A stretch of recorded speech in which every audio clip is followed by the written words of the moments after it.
What God cannot do does not exist. Papa, I'm very sorry for holding this testimony for almost 2 years. I'm extremely sorry, Papa. So this testimony happened October 2024.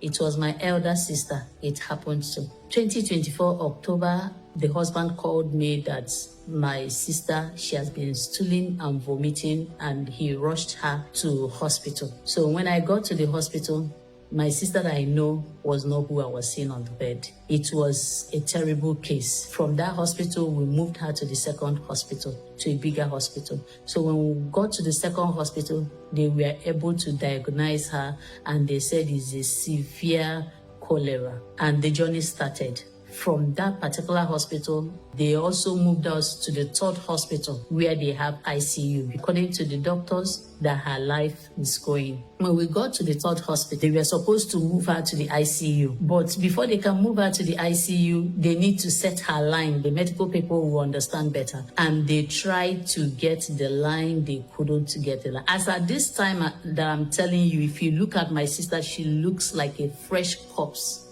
So they were trying to set the line, they couldn't set the line, and I knew that the devil wanted to snatch something from my family.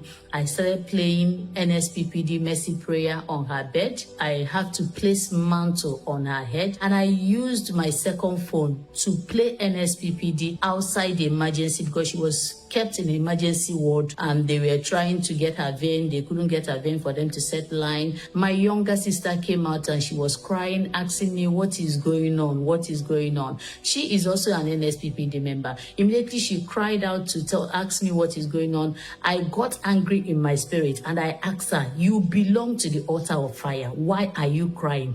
Go back inside and pray for her. That is what you should be doing and not crying. And she ran inside and she started praying, joined me in faith, started praying. And I was also praying outside. We are playing Nsppd beside her bed. Maybe 30 minutes or so during our prayer, the doctors came back because they actually left her when they couldn't set her line, when they couldn't get the vein. They left her, and maybe 30 minutes, they came back again to try to see if they can set the line again. And the doctor said, oh, that they can get the vein. And they were able to set the line. Immediately they set the line, they moved her to the ICU. The doctor seek for our permission that they need to use, I'm not in medical line, people in medical line would know better.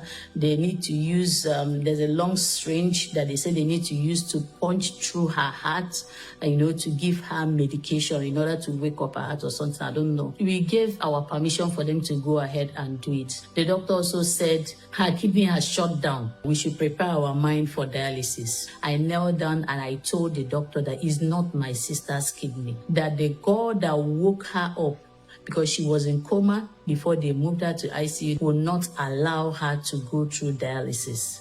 I told the doctor, please, they should not off the phone, that they should allow this prayer to keep praying on and on for her. We left the hospital that day, and me and my siblings, we did midnight prayer that day using an Nsppd prayer. We used it to do our midnight prayer. After our midnight prayer, we went to the hospital the following day, and the doctor now told us that her kidney has started functioning very well. Nsppdians, please help me and thank this wonderful God that denied the devil the opportunity to make us to cry in our family. This is my evidence.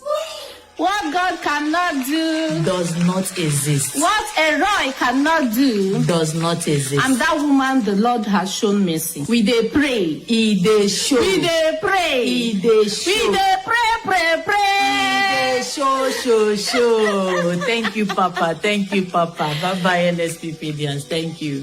Celebrate the Lord. Celebrate the Lord. Celebrate the Lord. Celebrate the Lord.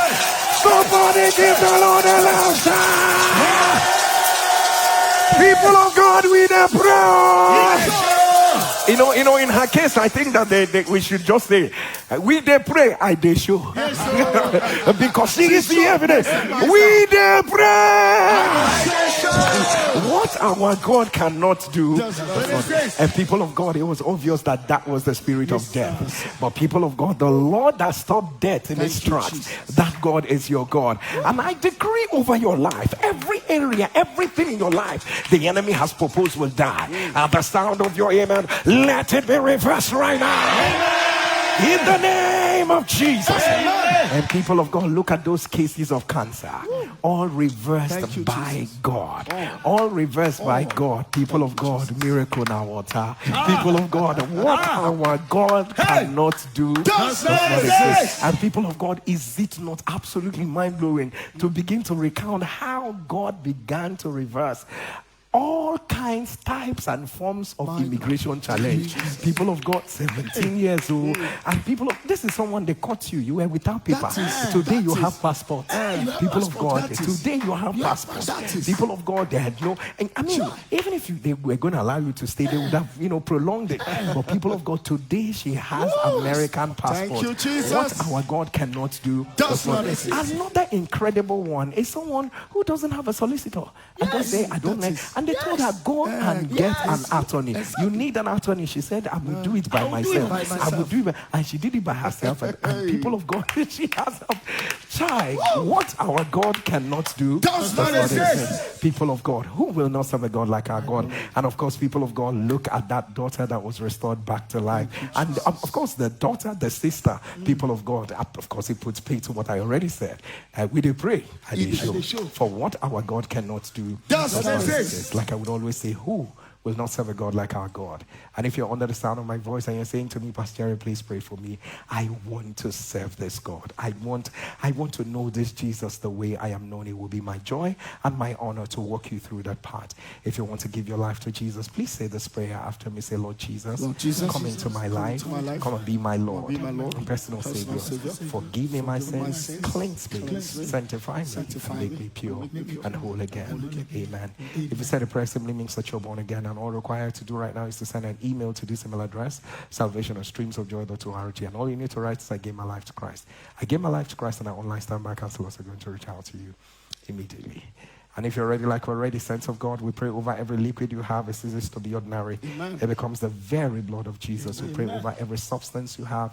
It ceases to be ordinary. It becomes the flesh of Jesus. Amen. Saints of God, from the crown of your head to the sole of your feet, whatever that is not of God, I decree, let it be flushed out. Amen. Eat of the flesh of Jesus and drink of the blood of the new covenant. Saints of God, our second communion is the communion where we're declaring nothing escaped. Nothing escaped. Amen. Nothing escaped. Amen. Nothing escaped. Amen. Eat of the flesh of Jesus and drink of the blood of the new covenant. Thank you so much for listening to the end. Please like this video, share it with someone, and kindly subscribe to this channel. Thank you so much for your support. God bless you.